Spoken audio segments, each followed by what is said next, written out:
The third in the series, the Open Gates lecture series entitled Exploring the American Experience. Tonight we're talking about the automobile, not only the technical aspects, but its social, environmental impact as well. And then we have Mr. Bill driving all the way up from New York City. I don't know if he adhered to speed limits on the way up, but I'm really sure. He probably wasted a lot of gas, you guys, on the way up too.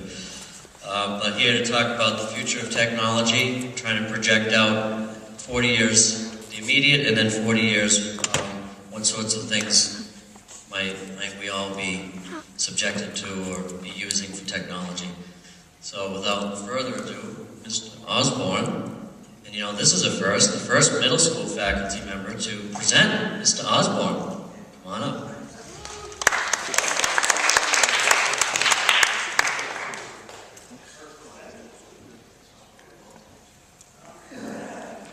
We have a theme here tonight,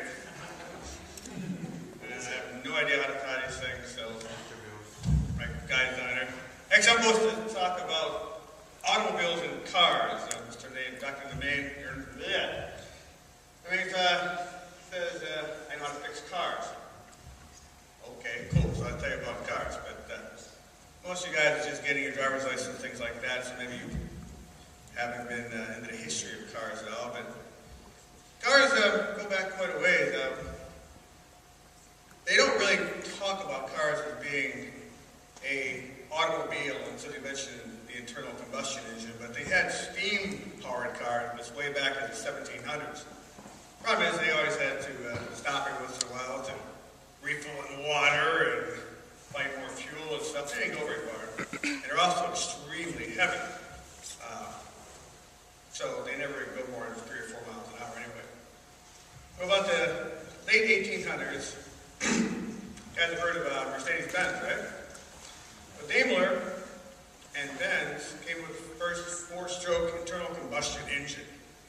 There's some other guys involved, but they basically first actually put it onto a carriage and actually used a retired stagecoach for their first thing. And they put a motor in there and invented the first 4-wheel personal conveyance machine.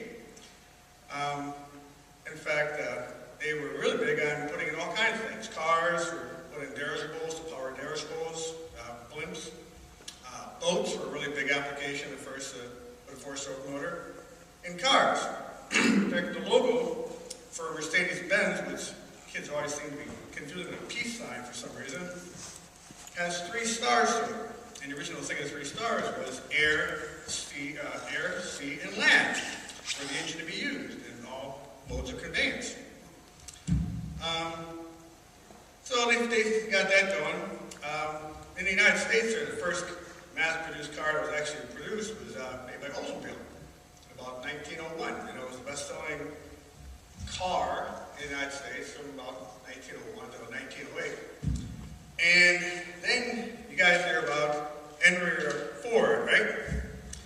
Well, Ford's big claim to fame was coming with the Model T in about 1908, but it wasn't really until he invented his really good invention was the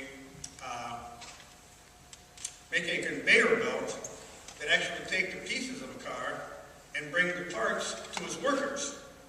And before that, people would make a car and they'd start from scratch and actually bring the car along. People would bring wheels to it, the motors to it, the whole works. It'd take forever to build cars. It was really labor intensive. It was really expensive. It was more like a toy for the rich rather than actually being something that actually changed society as it has nowadays.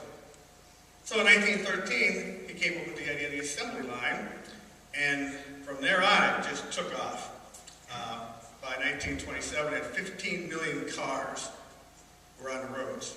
Now, the problem with the roads was there really weren't any. The thing that really started roads being produced at all, which were basically dirt trails going from here to there to cities to farms, stuff like that, weren't even cars at all. It was back in 1870 and 1880 with bicycles. And actually, the federal government actually put a lot of money into making trails for bicycles. And everybody rode bikes around. Either on a bike or in a horse-drawn cart. So they actually had the trails, the paths, where the later roads would go,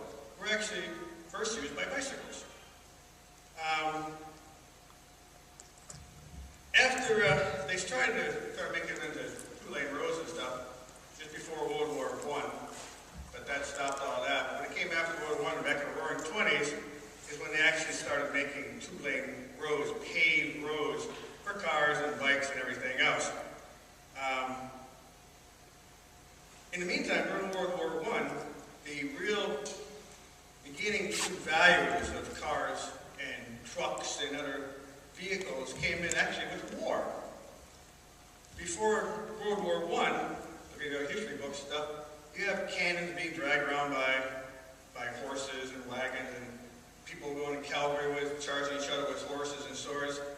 And World War I was the first war where you had motorized vehicles carrying your troops across land. You can move entire armies and invasions across countries with motorized vehicles. That was a huge step forward. And on top of it, right behind it, was also a huge step forward for surviving war.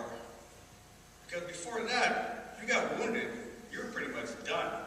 Before you could get to the hospital, be brought back on imagine being shot someplace and being dragged back on a horse. You'd probably die of shock or blood loss before you got there. Well, they found an equal thing for horses or for cars and trucks. That was for ambulances. That was the first war you could actually get wounded and get to a hospital or to a medevac place and survive. So people actually started surviving being wounded in war thanks to motorized vehicles like cars and trucks, and put a thing on the side and call it an ambulance. After the World War, or actually during World War II, was the next big thing with the car thing was General Eisenhower, when they were having the war in Europe, was really cognizant of how efficient the German Autobahn and the large highway systems in Europe were.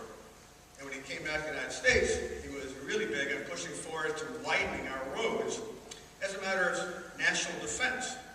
And when he became president, one of his big things he put through was a thing called the National Defense Highway Act, which was designed basically to enhance military, moving military might back and forth across the country from where it was manufactured to other coasts, coast to coast, as well as for evacuating cities in a nuclear war,